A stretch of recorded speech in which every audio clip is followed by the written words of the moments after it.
Hello and welcome to Totally Legit Game Reviews. Today's game is a game called Rocket Car, or somewhat called Rocket Car. I actually don't know the phonetic pronunciation of this game, so I'm just going to call it Rocket Car. Even though there is a handy-dandy guide, I might be a little incompetent. Now, before we begin the actual review and talking about the game, I'd like to talk about the history and background of the game. This game originally came out in beta form in March of 2013.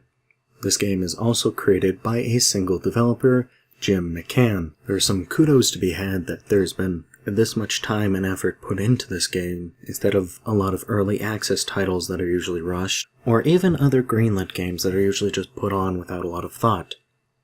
Now, with all the informal introductions in the way, we can actually talk about the game. The game itself is a rage-inducing platformer, in the simplest definition. It is a physics-based platformer in which you're allowed to make future judgments as well as rewind the past. This requires quite a level of attention to detail in the puzzles, in which one of the mottos is perfection is required. Now, it is also built for speedrunning, but it is tool-assisted. That is to say, you do have the advantage of rewinding and forwarding time. At the same time, it is extremely difficult. If you're not a fan of these specific games, it might be a little hard to get into. In a sense, the warning that is given on the Steam page is very accurate for the game. It is very, very difficult, though only in a brutally fair way. I really only have a few complaints when it comes to Rocket Car, or however it's pronounced. One is the price point. It is not bad, $7 is reasonable. However, there are a lot of hardcore indie platformers available.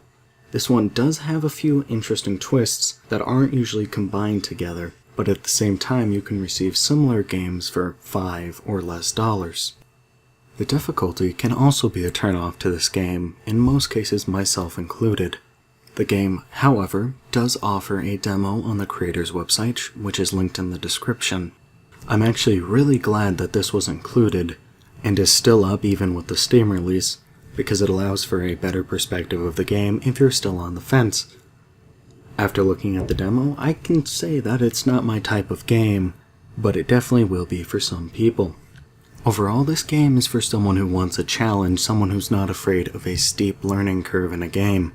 I can recommend it to someone like that, but if you're more casual like me, or you're not as big as a fan of these hardcore puzzlers, you can always download the demo and take a look from there. This has been Totally Legit Game Reviews. Thanks for watching, and also thanks for 300 Steam Curator followers. Have a nice day.